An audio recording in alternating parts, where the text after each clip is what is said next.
దేవుని నామానికే మహిమ కలుగును గాక. ఆమేన్. చూసారండి, రక్షకుడు సాక్షాత్తు మార్గాన్ని వెళ్తున్నప్పుడు మరణాన్ని చూసి ఆయన ఎంతగానో ఆ తల్లిని ఆ కుమారుని క్షమించి జాలిపడి ఆ కుమారుని లేపి మరణాన్ని ముక్కలు చేసి ఆ యొక్క జీవంతో లేపి తల్లికి అప్పచెప్పాడు. అయితే పొట్టి జక్కయ్య గారు కూడా ఎంత ఆయన వెతుకుదామని వచ్చినప్పుడు ఆయనే సాక్షాత్తు వెళ్ళి నీ ఇంటికి రక్షణ వచ్చిందని చెప్పాడు.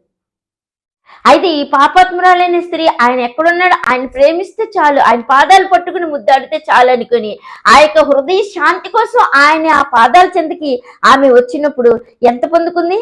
సమాధానం పొందుకుంది, క్షమాపణ పొందుకుంది, నెమ్మది కలిగి రక్షించబడి దేవుని పాదాలు.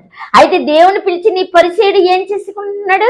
ఈ పరిచయుడు తన హృదయంలో ఏం చేస్తాడు? ఇసుక సంబంధమైన తలంపులు ఆలోచించాడు, లోక సంబంధమైన ఆలోచనలు పొందుకున్నాడు. పిలిచింది ఇంటికే తప్ప రక్షణ పొందుకోవడానికి తలుపులు తీసుకోలేకపోయాడు. ఆయన ప్రేమించడం ఎలాగో తెలుసుకోలేకపోయాడు. అట్టి విధంగా మనం ఉండకుండా ఆయన కలిగి ఉన్నప్పుడు, ఆయన వాక్యం వినపడుతున్నప్పుడు ఆయన ఎలా ప్రేమించాలని యోగ్య మనసుతో మనం తెలుసుకుని ఆయన ప్రేమిస్తే కనుక ఇట్టి అమృత సమాధానపు రక్షణ భాగ్యాన్ని స్త్రీ ఎలా పొందుకుంది, మనం కూడా అలాగే పొందుకుని జక్కయ్య గారు ఎలా రక్షణ ఇంటి భాగ్యాన్ని తెచ్చుకున్నాడు, మనం కూడా అలాగే తెచ్చుకుని ఆయన జీవపు మార్గాన్ని అమృత చేయిని పట్టుకుని నుచ్చినైన దేవుని ఎక్కి ఆయనతో ఉండి వెళ్ళిపోయే భాగ్యాన్ని కలిగి ఉన్నామండి.